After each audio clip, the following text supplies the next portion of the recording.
Since nakalimutan natin bumili ng mantika, so ang gagamitin na lang natin is yung taba ng baboy. So kapag wala kang mantika, maganda na rin naman ito, mas healthy kasi yung natural oil na lang ng baboy yung gagamitin natin.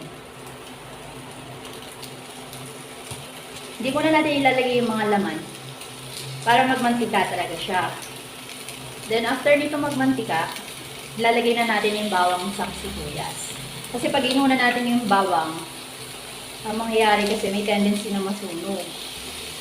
Sabihan natin ng taba para magmantika talaga yung ating tuwali. And mas best talaga kapag ginagamit natin ay non-stick. Okay? Ayan, lagay lang natin yung mga taba.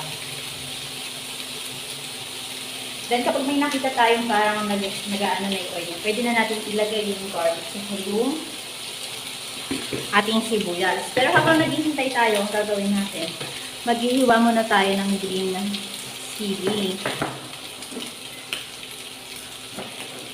Balik ka rin na natin. Ayan. Medyo nagmamaska na siya.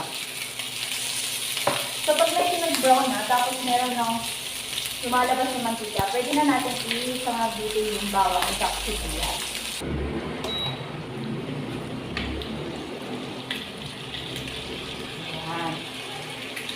So, etong isa, pag nag-brown na din itong karne, doon pa lang pala natin ilalagay yung bawang. Saka yung sibuyas. Ay, mag-brown talaga.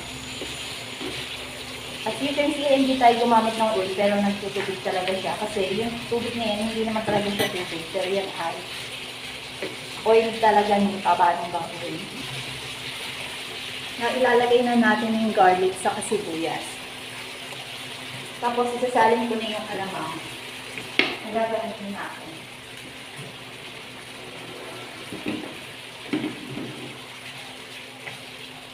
Haluin lang natin ng ganyan hanggang sa mag-brown na yung mismo bawang at sibuyas. Pag hindi nyo pa kabisadong magluto, makikita nyo naman kung malambot na yung karne. Pero kapag hindi pa, mas maganda kasi talaga pag niluluto natin mabuti.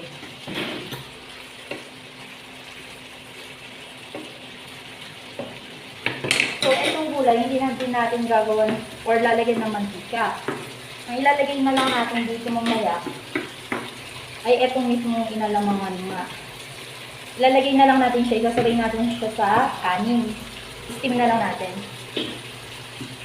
So, itong binili kong talong sabi ay bagong harvest daw. So, sana walang uod. Uy, ang ganda! And kung makikita nyo, maganda talaga yung quality ng talong. Yung iba kasi may uod. Tapos check natin yung isa. Uy, ang ganda rin. Perfect yung pagkakapili. Naan lang natin para hindi masunog yung ating niluluto. Now, ito naman, isusunod na natin dito yung pechay sa kayo. Now, yung sitaw naman natin yung hihimay natin. Etong sitaw kasi, kaya nga hinog to kasi nung isang araw pa to. Natira lang to dun sa niluto. Pag tinanggal na natin yung dulo ng pechay, so okay na yung mga gulay natin, pwede na natin ilagay dito yung alamang para malutong mabuti. Pinakasawsawan lang din naman natin to, tapos maglalagay na lang tayo ng kalamansi.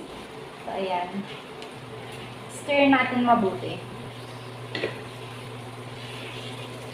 Para kumalat talaga at mag-combine talaga yung pinakaalamang natin.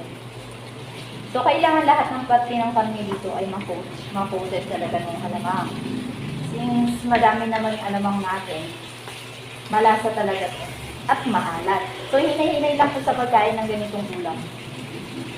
Bukod sa mapapadami ka ako sa kanin, yung kidney mo, delikado kasi super alat talaga ng alamang. Pero may mga alamang naman na matabang, pero hindi ko kasi alam kung matabang ba or maalat talaga. So, hintayin lang natin na kumulo yan. Tapos, hugasan ko lang itong mga gulay. Tapos, mag-isaing na rin tayo. Ilalagay na lang natin sa ibabaw ng ating sinaing gulay. Meron kasing steamer yung ating rice cooker.